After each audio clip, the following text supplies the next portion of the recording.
لم یتغن بالقرآن فلیس منا، جس کسی نے بھی قرآن کو غنا کے ساتھ نہیں پڑھا، یعنی اچھی آواز سے نہیں پڑھا، خوش الحانی سے نہیں پڑھا، وہ ہم میں سے نہیں ہے۔ اگزامپل کے طور پر کیا غلطی ہوتی ہے تجوید کا علم نہ ہونے کی وجہ سے؟ یہاں پر ہے علیم عین سے اور یہاں پر ہے علیم حمزہ سے۔ اگر آپ عین سے پڑھتے ہیں علیم تو اس کا مطلب ہوتا ہے جاننے والا، اور اگر آپ حمزہ سے پڑھتے ہیں علیم تو اس کا مطلب ہوتا ہے دردناک۔ تو تجوید کا علم نہ رہنے کی وجہ سے آپ غلطی تو کرتے ہیں، پر آپ کیا غلطی کرتے ہیں وہ آپ کو ہی خبر نہیں رہتی۔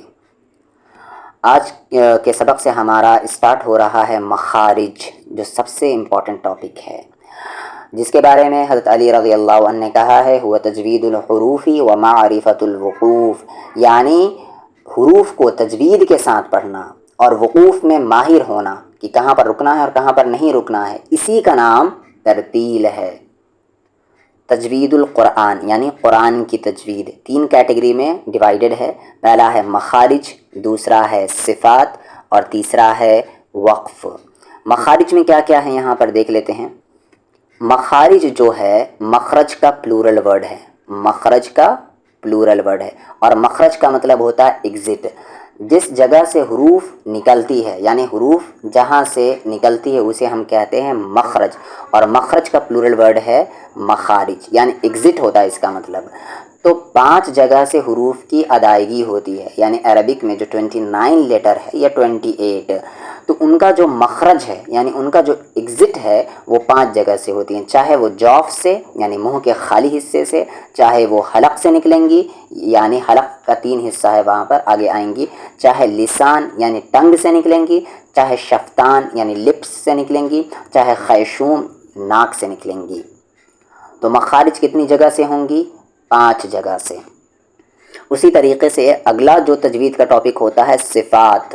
صفات یعنی کہاں پر غنہ ہوگا، کہاں نہیں ہوگا، کہاں اظہار ہوگا، کہاں ادغام ہوگا، کہاں پر کیا کہتے ہیں ادغام بلا غنہ ہوگا، کہاں پر مد متصل ہوگا، کہاں پر مد لازم ہوگا، کہاں پہ مد جائز ہوگا، یہ سارے صفات میں آتے ہیں۔ تو صفات 2 طرح کے ہوتے ہیں، ایک ہوتے ہیں صفات لازمہ اور ایک ہوتے ہیں صفات عارضہ۔ پھر صفات لازمہ 2 طرح کے ہوتے ہیں، ایک متضادہ ایک غیر متضادہ، ان کے بارے میں ہم آنے والی ویڈیو میں پڑھیں گے۔ اور جو تجوید کا لاسٹ ٹاپک ہوتا ہے وہ وقف ہوتا ہے۔ وقف میں اتنے پارٹ ہیں، وقف بالسکون، بالاسکان، بالابدال، بالروم، بالاشمام، سب کے بارے میں پڑھیں گے سبق بائی سبق۔ تو یہاں پر حروف کے مخارج کا بیان، حروف یعنی ان کے نکلنے کی جگہ کیا ہے اس کا بیان۔ مخارج مخرج کی جمع ہے، جو کہ ابھی میں بتا چکا ہوں، جس کی لغوی معنی ہوتے ہیں نکلنے کی جگہ یعنی ایگزٹ۔ دانتوں کا نام، اکثر مخارج کا تعلق، پڑھے تھے کہ مخارج کا ایک تعلق دانت ہے، ٹنگ ہے، اکثر مخارج کا تعلق دانتوں کے ساتھ ہے، اس لیے مخارج بیان کرنے سے پہلے کہ کون سا حرف کا کیا مخرج ہے وہ تو اصل میں نیکسٹ ویڈیو میں آئیں گی، پر اس کی جڑ یہ ہے، یعنی شروعات یہاں سے ہوگی۔ تو اکثر مخارج کا تعلق کہاں سے ہوتا ہے؟ دانتوں سے ہوتا ہے، اس لیے مخارج کے بارے میں جاننے سے پہلے دانتوں کے نام جان لینا نہایت ضروری ہو جاتا ہے۔ تو انسان کے منہ میں کل 32 دانت ہوتے ہیں، 16 اوپر اور 16 نیچے۔ ثنایا، ثنایا کا مطلب ہوتا ہے 2، ٹھیک ہے۔ سامنے والے 4 دانتوں کو ثنایا کہتے ہیں، اوپر والے 2 دانتوں کو ثنایا علیا اور نیچے والے 2 دانتوں کو ثنایا سفلا کہتے ہیں۔ یہاں پر فا پر پیش نہیں جزم آئے گا، سفلا۔ یہ جو آپ کا 2 دانت اوپر والا ہے اسے ہم کہتے ہیں 2 دانت اوپر اور 2 دانت نیچے، ان چاروں دانت کو ہم کہتے ہیں ثنایا، ٹھیک ہے۔ اوپر والے دانت کو ہم کہتے ہیں ثنایا علیا اور نیچے والے دانت کو یعنی اس کو ہم کہتے ہیں ثنایا سفلا۔ ثنایا کے بغل میں جو 4 دانت ہوتے ہیں، یعنی اس کے دائیں طرف 1 اوپر نیچے اور اس کے بائیں طرف 2 اوپر نیچے، تو 4 دانت ہوتے ہیں جنہیں ہم کہتے ہیں رباعی، ٹھیک ہے، رباعی کہتے ہیں۔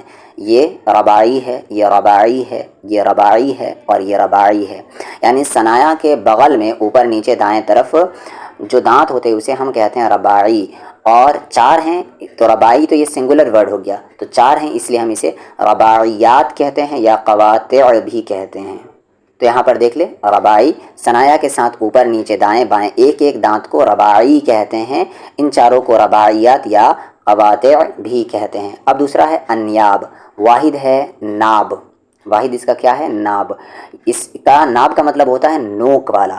ربائی کے ساتھ اوپر نیچے دائیں بائیں ایک ایک دانت کو انیاب کہتے ہیں. یعنی ربائی کے جسٹ بغل والے دانت کو ہم کیا کہتے ہیں؟ انیاب کہتے ہیں. ایک ایک دانت کو، ایک دانت جو اوپر نیچے اور دائیں بائیں، اور ان چاروں کو ملا کر پھر ہم کہتے ہیں کواسر. آگے ہے زواحق. واحد اس کا ہے ضاحک یعنی ہنسنے والا. ہنستے وقت جو دانت دکھتی ہے اسے ہم کہتے ہیں ضاحک، اور اس کا پلورل ہے زواحق. انیاب کے ساتھ اوپر نیچے دائیں بائیں ایک ایک دانت کو ہم کہتے ہیں ضاحک. کیا کہتے ہیں؟ ضاحک. اور ان سب کو ملا کر اس کا پلورل بنا کر ہم کہتے ہیں زواحق. پھر آگے ہے تواتن. اس کا سنگولر ہے تواتن نہیں، تواحن. تواحن. اس کا واحد کیا ہے؟ طاحن یعنی پیسنے والا. یعنی آپ کھاتے وقت جو پیستے ہیں، جس سے کھانا چباتے ہیں، اسے ہم کہتے ہیں تواحن. انگلش میں مولر کہا جاتا ہے. زواحق کے ساتھ اوپر نیچے دائیں بائیں تین تین دانت کو، یعنی تین دائیں تین بائیں اور نیچے اوپر تین تین دانت کو ہم کیا کہتے ہیں؟ تواحن. کل ملا کر کتنے ہوئے؟ 12. تو ان 12 کو ہم کہتے ہیں تواحن.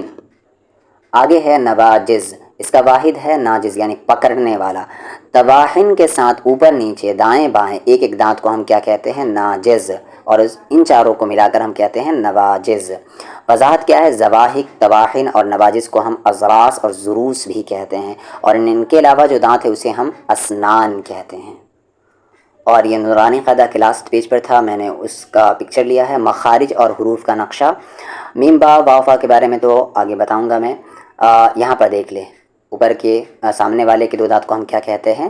ثنایا کہتے ہیں. اوپر کے دو کو ثنایا اور نیچے کے دو کو ثنایا علیہ، اور نیچے کے دو کو ثنایا سفلا کہتے ہیں. ان کے بغل والے کو رباعی کہتے ہیں. ان کے بغل والے کے ایک ایک دانت کو ہم کہتے ہیں ناب. ان کے بغل کے ایک دانت کو ہم کہتے ہیں ضاحک.